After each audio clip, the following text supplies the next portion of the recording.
It's Monday, June 22nd, 2009. I'm Will. I'm Rob. And this is Political Lunch. Welcome back to Political Lunch. We start the week in Iran, where disturbing photos and videos from the post-election protests are leading the global news cycle, prompting the Iranian government to crack down on Western media, accusing them of spreading lies and encouraging the protests.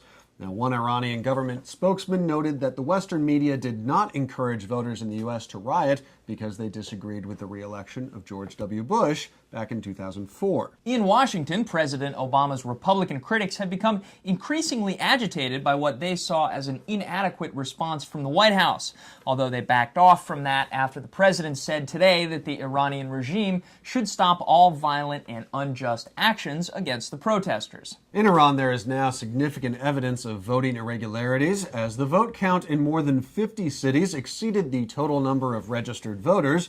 But still, the Iranian Revolutionary Guard has stepped up its threats, warning protesters that they will be met with violence if they continue demonstrating in support of a revote or recount. This is certainly a delicate issue for President Obama, who's made a new push for diplomacy with Iran a cornerstone of his foreign policy agenda. So far, the response from the White House has been cautious, but there's no doubt that the unrest will derail the president's attempts to prevent Iran from pursuing nuclear weapons. On the one hand, the Obama administration would certainly welcome a recount or revote in the hopes that Ahmadinejad's progressive challenger would be declared the actual winner.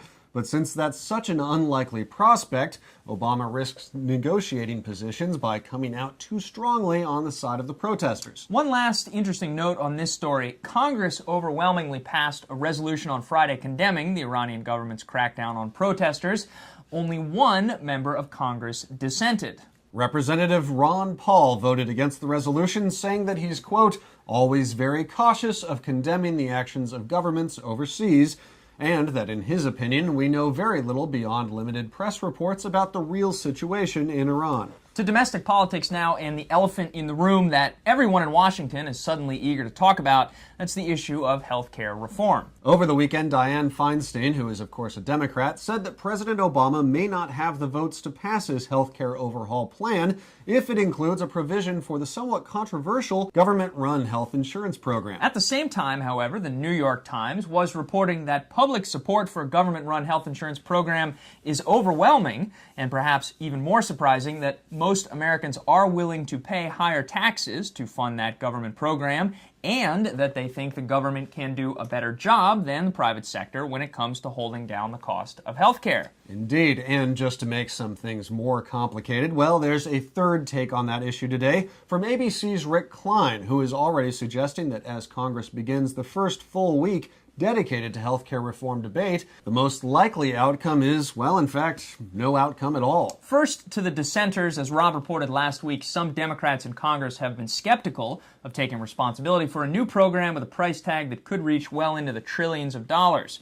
Now, the president has set an October deadline for signing health care reform overhaul into law, but as the Congressional Budget Office finds it increasingly difficult to nail down a price tag for that program, well, many Democrats fear the political implications of owning a plan with no definitive cost. But what about the overwhelming public support? Well, remember, that's support for an idea, and the idea of a tax increase is very different than the actual tax increase, especially when it comes to campaign politics.